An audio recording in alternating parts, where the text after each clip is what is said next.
Hi, let's chat while I'm doing some therapeutic artwork. So this is called diamond painting. So it's basically, it's like, like, I think it's like crochet wherein there's like patterns and there's like there's letters. So in every letter corresponds to a color instead of like thread. You're using these beads. Yeah. So I noticed and I just really realized and also found out how powerful art is in terms of being used as a therapy, especially for midlife women. That's what I'm specializing because I am a perimenopause coach. I am also an artist and very creative, but also I have a lot of emotional symptoms like depression, anxiety, what else? Irritability and rage. So I have a lot of this, and it's almost every day. It affects really my life. Aside from my emotional symptoms, I have a very severe brain fog, and it's really affecting me at work because now I need more time to really understand concepts, to understand a simple email than the usual, than before. So imagine for a woman, there was a woman, her name is Victoria, God bless her soul. She committed suicide because she has severe brain fog issues. She's in her, I think, 51 or 52 50s. And because of that, um, she committed suicide. And it's a very sad story.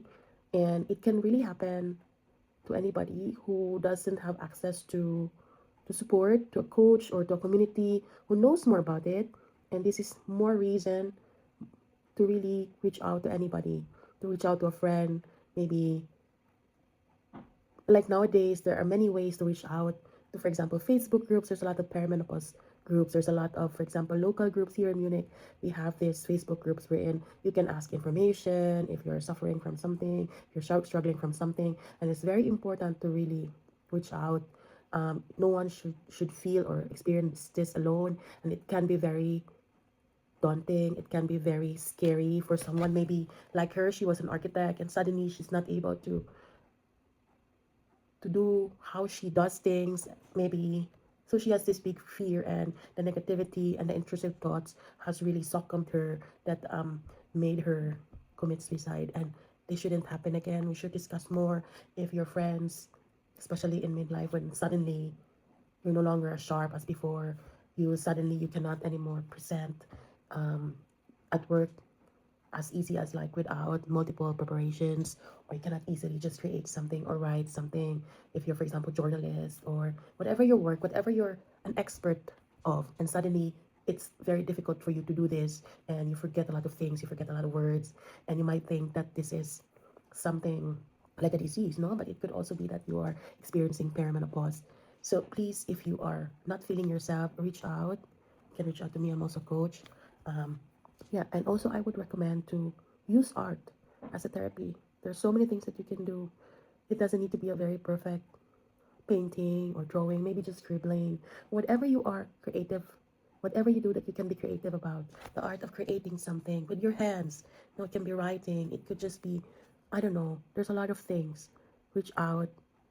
Here, for example, this diamond painting, I bought it, I think it's very cheap in our local DIY store or artsy store. There's so many things that you can do.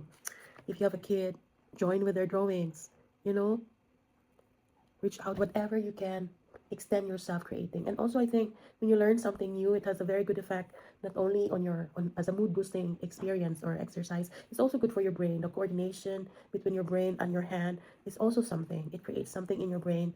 It's I would say food for your brain. Yeah. So yeah, it's a sad story, but also it's hopefully a wake up call that no one should experience that or should resort to something like that because they were so alone.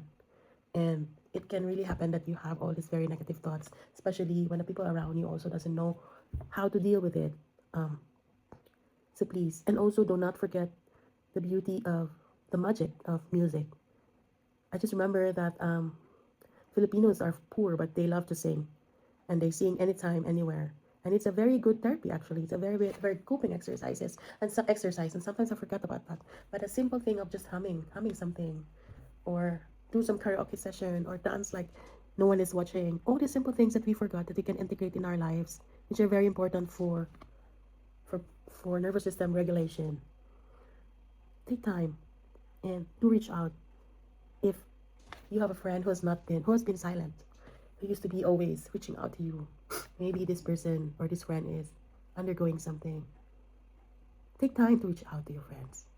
Not only the one who is experiencing something negative should reach out, your friends should also reach out to this friend. If you notice that a friend has been silent,